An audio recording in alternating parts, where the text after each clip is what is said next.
மிதுன ராசி இந்த பிரிவுகள்ல இருந்தெல்லாம் கொஞ்சம் கொஞ்சமா வெளியில வருவாங்க அப்படின்னு சொன்னீங்க. இவர்களுடைய அடுத்த கட்ட நிலை எப்படி இருக்கும்? நிச்சயமா. அதாவது அடுத்து பூராட நட்சத்திரம் என்பது தனுசு ராசியில இருக்கு. ஆமா, மிதுன ராசிக்கு ராசியாதிபதி புதனுக்கு அது ஒரு பகை வீடு அப்படின்னு சொல்றாங்க.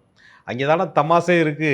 ஆக அந்த பூராட நட்சத்திரத்துக்குள்ள அப்படியே சந்திர பகவான் உள்ள நுழையும் பொழுது பழைய நினைவுகள்லாம் அப்படியே வரும். பழைய நாட்கள், பழகுனது, பேசுனது, இருந்தது, சாப்பிட்டது, அறிவுரை சொன்னது, புத்தி போதித்தது, கோவில்களுக்கு போனது.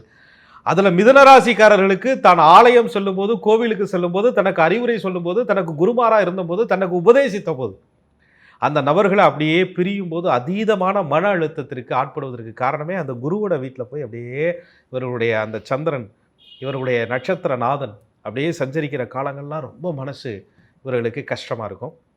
அதில் அந்த பிரிவில் இருந்து அவங்க வெளியில் வரும்போது அந்த பழைய ஃபோட்டோஸ், பழைய மெமரிஸ் இதெல்லாம் பார்த்துக்கிட்டே இருப்பாங்க. அதில் குருனா அறிவு தானே, புத்தி தானே. அதில் புதன்கிறது அறிவுத்திறனை இன்னும் மெருகேற்றக்கூடிய, பேச்சு திறனை இன்னும் மெருகேற்றக்கூடிய ஒரு கிரகம் இல்லையா. அதாவதுங்க மிதுன ராசிக்காரர்கள் அந்த குருவோட வீட்டில் இருக்கும்போது தனக்குத்தானே புத்தி சொல்லிக்கிறாங்க. அதாவது சொல்கிறது என்ன, துன்பம் வரும் வேலையில் சிரிங்க அப்படிங்கிறாருல வள்ளுவர். இது 100% மிதுன ராசிக்காரர்களுக்கு பொருந்தும். என்னையா எம்புட்டு துன்பம் வந்தாலும் சிரிச்சுக்கிட்டே இருக்க முடியுது அப்படின்ற ஒரு குணம் என்பது மிதுன ராசிக்காரர்களுக்கு எப்பயுமே இருக்கும்.